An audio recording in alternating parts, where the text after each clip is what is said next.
ओम शांति। आज है 5 जनवरी 2024। आज बाप दादा के अनमोल मधुर महावाक्य सुनते हैं। मीठे बच्चे, बाप समान रूहानी टीचर बनो। जो बाप से पढ़ा है वह दूसरों को भी पढ़ाओ। धारणा है तो किसी को भी समझाकर दिखाओ। आज की मुरली से प्रश्न है, किस बात में बाबा को अटल निश्चय है? बच्चों को भी उसमें अटल बनना है। उत्तर है, बाबा को ड्रामा पर अटल निश्चय है। बाबा कहेंगे, जो पास्ट हुआ ड्रामा, कल्प पहले जो किया था वही करेंगे। ड्रामा तुम्हें ऊपर नीचे नहीं करने देगा, परंतु अभी तक बच्चों की अवस्था ऐसी बनी नहीं है, इसलिए मुख से निकलता ऐसा होता तो ऐसा करते, पता होता तो यह नहीं करते। बाबा कहते, बीती को चित ओ नहीं, आगे के लिए पुरुषार्थ करो कि ऐसी कोई भूल फिर से ना हो। ओम शांति। रूहानी बाप रूहानी बच्चों को बैठ समझाते हैं। बाप खुद कहते हैं, मैं जब आता हूँ तो किसी को पता नहीं पड़ता, क्योंकि मैं हूँ गुप्त। गर्भ में भी जब आत्मा प्रवेश करती है तो प्रवेश होने का मालूम थोड़े ही पड़ता है, तिथि तारीख निकल ना सके। जब गर्भ से बाहर निकलती है तब वह तिथि तारीख निकलती है, तो बाबा की प्रवेशता की तिथि तारीख का भी पता नहीं लगता। कब प्रवेश किया, कब रथ में पधारे, कुछ पता नहीं पड़ता। कोई को देखते थे तो वह नशे में चले जाते थे, समझा कुछ प्रवेशता है या कुछ ताकत आई है। ताकत कहाँ से आई? मैंने खास कोई जब तक तो नहीं किया, इसको कहा जाता है गुप्त। तिथि तारीख कुछ नहीं। सूक्ष्म वतन की भी स्थापना कब होती है यह कुछ नहीं कह सकते। मुख्य बात है मन मना भाव। बाप कहते हैं, हे आत्माएं, तुम मुझ अपने बाप को बुलाती हो कि आकर पतितों को पावन बनाओ, पावन दुनिया बनाओ। बाप समझाते हैं, ड्रामा प्लान अनुसार जब मुझे आना होता है तो चेंज जरूर होती है। सतयुग से लेकर जो कुछ पास हुआ सो फिर रिपीट करेंगे। सतयुग त्रेता फिर जरूर रिपीट करेंगे। सेकंड सेकंड पास होता जाता है, सवंत भी पास होता जाता। कहते हैं सतयुग पास्ट हुआ, देखा तो नहीं, बाप ने समझाया है, तुमने पास किया है। तुम ही पहले पहले सबसे बिछुड़े हो, तो इस पर गौर करना है। कैसे हमने 84 जन्म लिए हैं, जो फिर हूबहू लेने पड़ेंगे, अर्थात दुख और सुख का पाठ बजाना पड़ेगा। सतयुग में होता है सुख। जब मकान पुराना होता है तो कहाँ से छत बहती है, कहाँ से कुछ होता रहता है, तो फुरना हो जाता है कि इसकी मरम्मत करनी है। जब बहुत पुराना हो जाता है तो समझा जाता है यह मकान रहने लायक नहीं है। नई दुनिया के लिए ऐसे नहीं कहेंगे, अब तुम नई दुनिया में चलने के लायक बनते हो। हर चीज पहले नई फिर पुरानी होती है। अब तुम बच्चों को यह ख्याल में आता है और कोई तो इन बातों को समझ ना सके। गीता रामायण आदि सुनाते रहते हैं, उसमें ही बिजी रहते हैं। तुम हम भी इन्हीं धंधों में बिजी थे। अब बाप ने कितना समझदार बनाया है। बाबा कहते हैं, बच्चे, अब यह पुरानी दुनिया खत्म होने वाली है, अब नई दुनिया में चलना है। ऐसे भी नहीं सब चलेंगे, सब मुक्ति धाम में बैठ जाएं, यह भी कायदा नहीं है।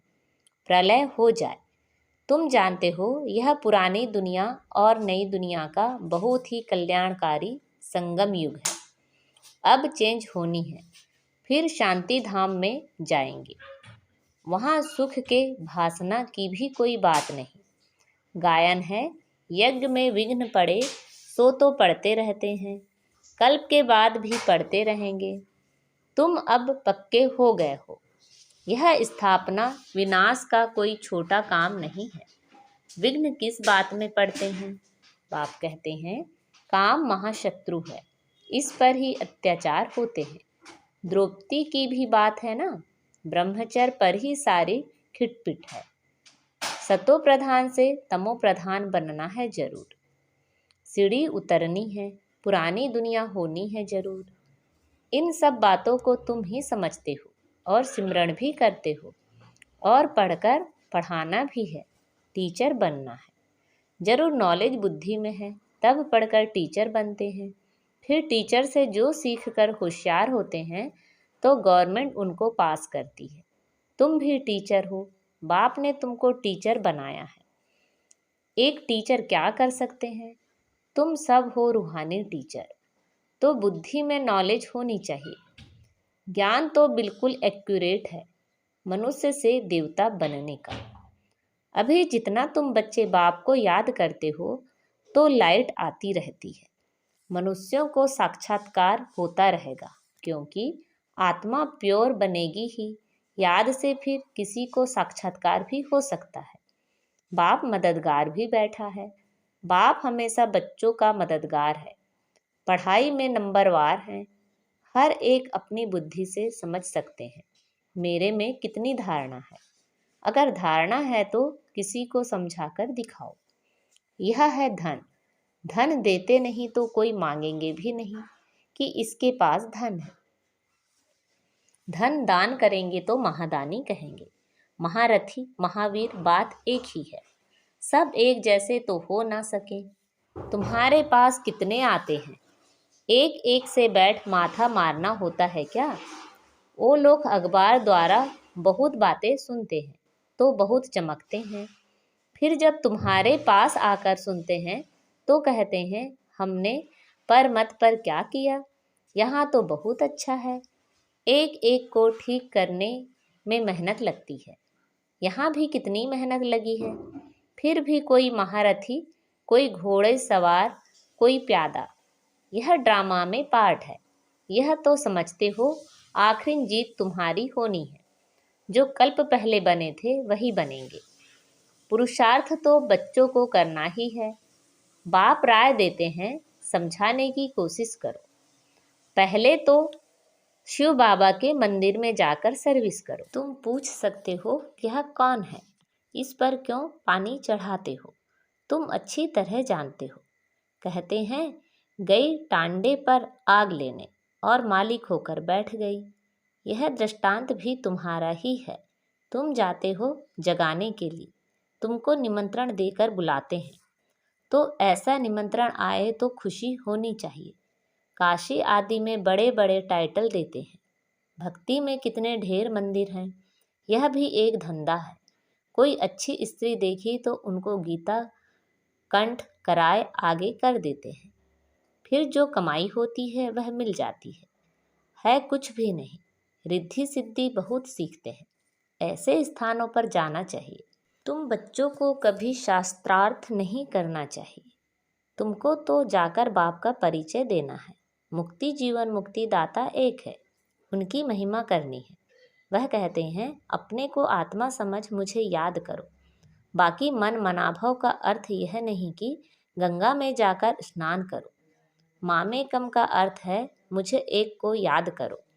मैं प्रतिज्ञा करता हूँ मैं तुमको सब पापों से मुक्त करूँगा।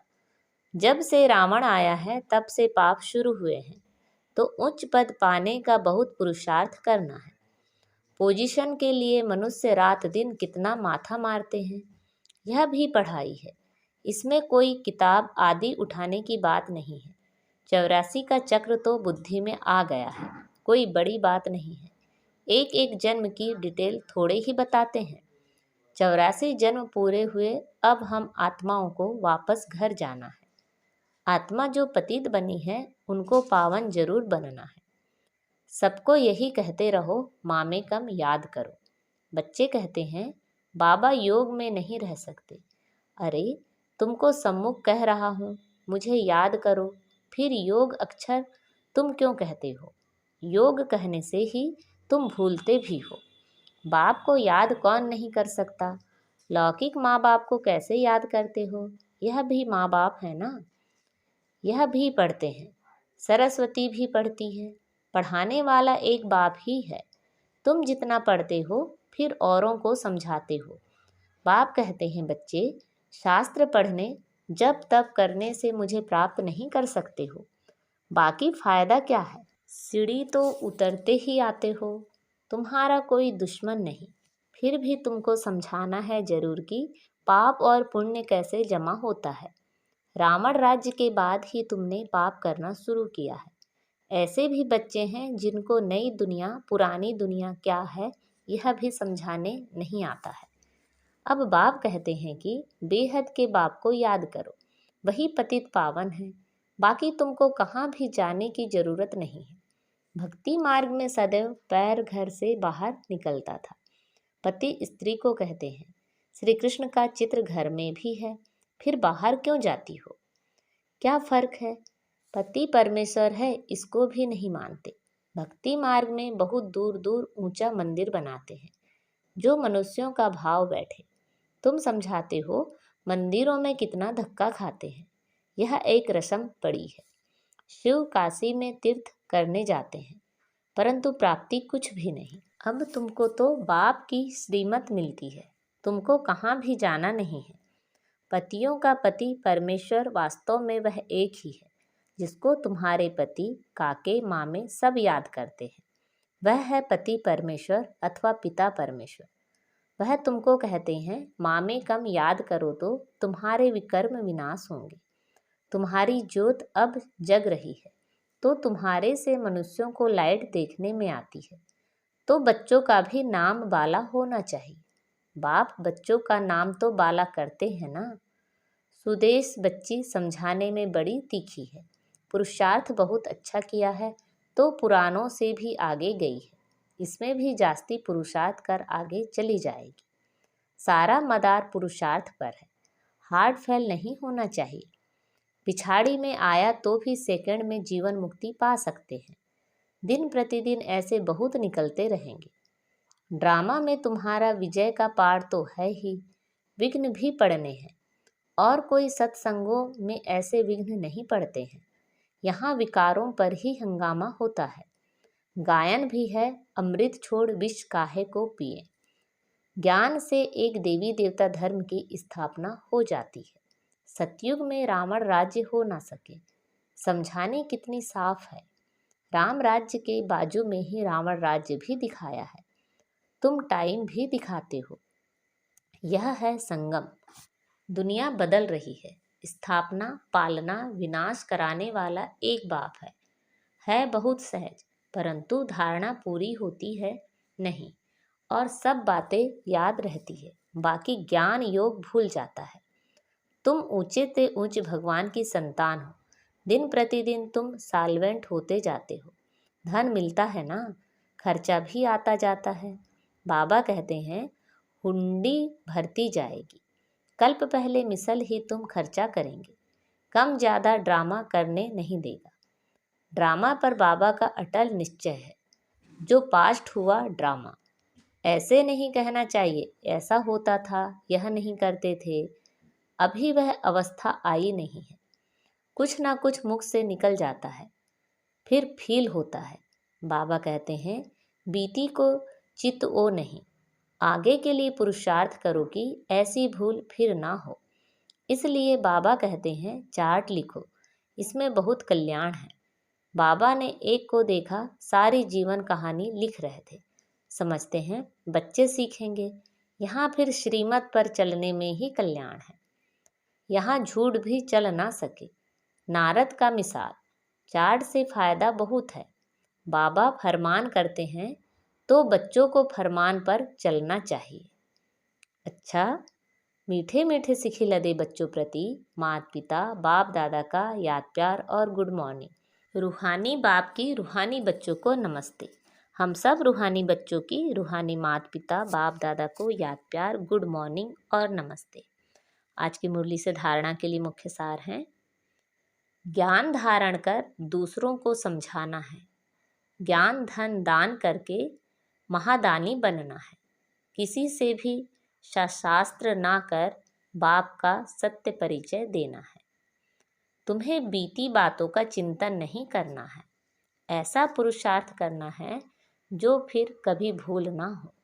अपना सच्चा सच्चा चार्ट रखना है। आज बाबा ने हमें वरदान दिया है, योग द्वारा ऊंची स्थिति का अनुभव करने वाले डबल लाइट फरिश्ता भव। आप राजयोगी बच्चे योग में ऊंची स्थिति का अनुभव करते हो। हठ योगी फिर शरीर को ऊंचा उठाते हैं। आप कहाँ भी रहते ऊंची स्थिति में रहते हो, इसलिए कहते योगी ऊंचा रहते हैं। आपके मन की स्थिति का स्थान ऊंचा है क्योंकि डबल लाइट बन गए। वैसे भी कहा जाता है कि फरिश्तों के पांव धरनी पर नहीं होते। फरिश्ता अर्थात जिसका बुद्धि रूपी पांव धरती पर ना हो, देह भान में ना हो, पुरानी दुनिया से कोई लगाव ना हो। आज का स्लोगन है, सभी दुआओं के खातों को संपन्न बना लो तो आपके चित्रों द्वारा सबको अनेक जन्म दुआएं मिलती रहेगी। अव्यक्ति साइलेंस द्वारा डबल लाइट फरिश्ता स्थिति का अनुभव करो।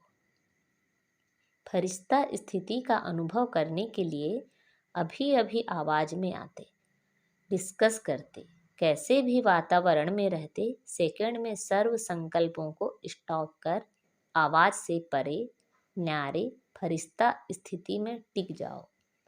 अभी अभी कर्मयोगी, अभी अभी फरिश्ता अर्थात आवाज से परे अव्यक्ति साइलेंस की अनुभूति। यही अभ्यास लास्ट पेपर में विजयी बनाएगा। अच्छा, ओम शांति।